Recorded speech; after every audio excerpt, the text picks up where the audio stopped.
بسم اللہ الرحمن الرحیم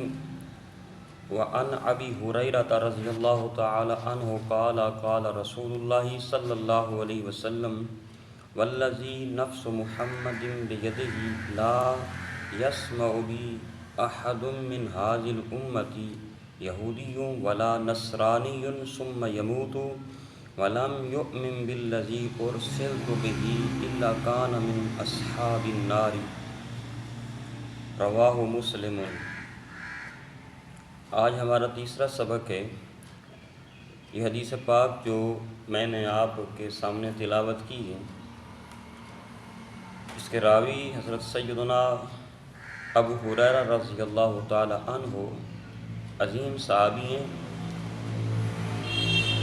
نبی پاک صلی اللہ علیہ وآلہ وسلم سے روایت کرتے ہیں، آپ نے فرمایا کہ رسول اکرم شفیع اعظم صلی اللہ علیہ وسلم ارشاد فرمایا، قسم ہے اس ذات کی جس کے قبضہ قدرت میں محمد صلی اللہ علیہ وسلم کی جان ہے، میرے بارے میں اس امت میں سے کسی یہودی نے اور نہ ہی کسی نصرانی نے نہیں سنا، پھر وہ مر گیا اور ایمان نہیں لایا اس کے ساتھ جس کے ساتھ مجھے بھیجا گیا ہے، مگر وہ جہنمیوں میں سے ہے۔ یعنی اس حدیث پاک کا مطلب یہ ہے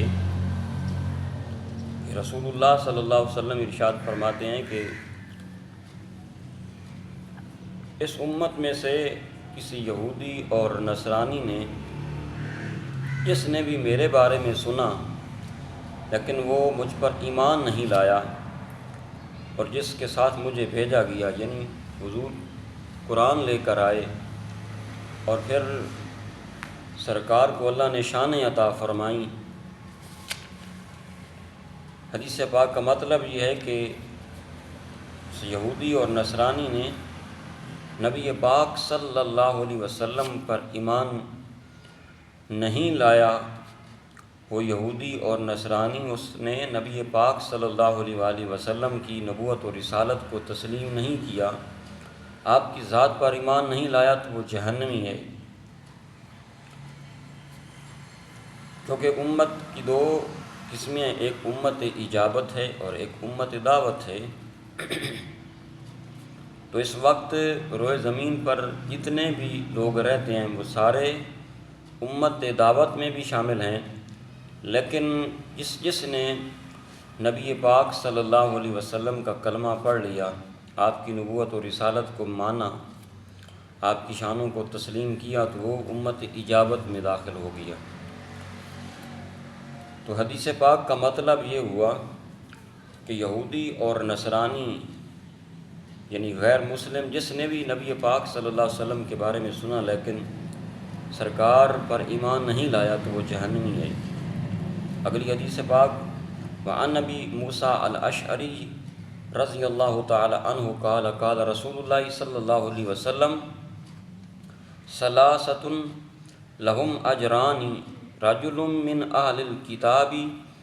آمن بنبیہ وآمن بمحمد والعبد المملوک اذا ادى حق اللہ وحق موالیہ ورجل كانت عنده امۃ یطأها فأدبها فأحسن تأدیبها وعلمها فأحسن تعلیمها ثم اعتقها فتزوجها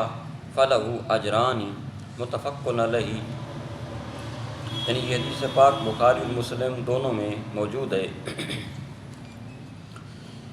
حدیث پاک کے راوی حضرت سیدنا ابو موسیٰ اشعری رضی اللہ تعالیٰ عنہ عظیم صحابی ہیں۔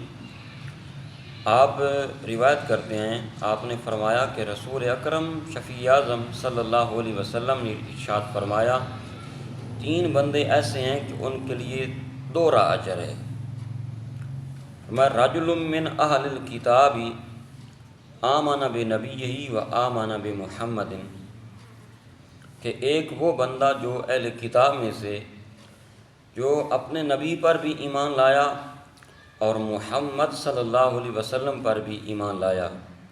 اس کے لیے بھی دوہرا اجر ہے۔ کہ ایک اس نے ایک نبی کا کلمہ پڑھا، پھر اس نے آخری نبی محمد مصطفیٰ صلی اللہ علیہ وآلہ وسلم کا کلمہ پڑھا، جن کے بارے میں انبیاء کرام اپنی اپنی امتوں کو بتاتے رہے، حضور کی شانیں سناتے رہے، اور آپ علیہ الصلاۃ والسلام کی ذات پر ایمان لانے کے بارے میں تنبیہ کرتے رہے۔ تو وہ بندہ جو اہل کتاب میں سے ہے،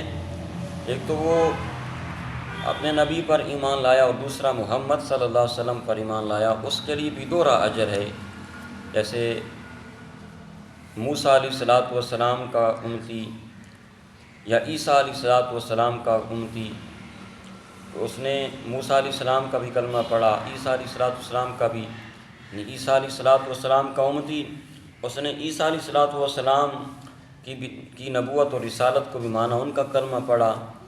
پھر نبی پاک والی کونین شاہ مدینہ صلی اللہ علیہ وسلم کا بھی کلمہ پڑھ لیا، اس کے لیے بھی دوہرا اجر ہے۔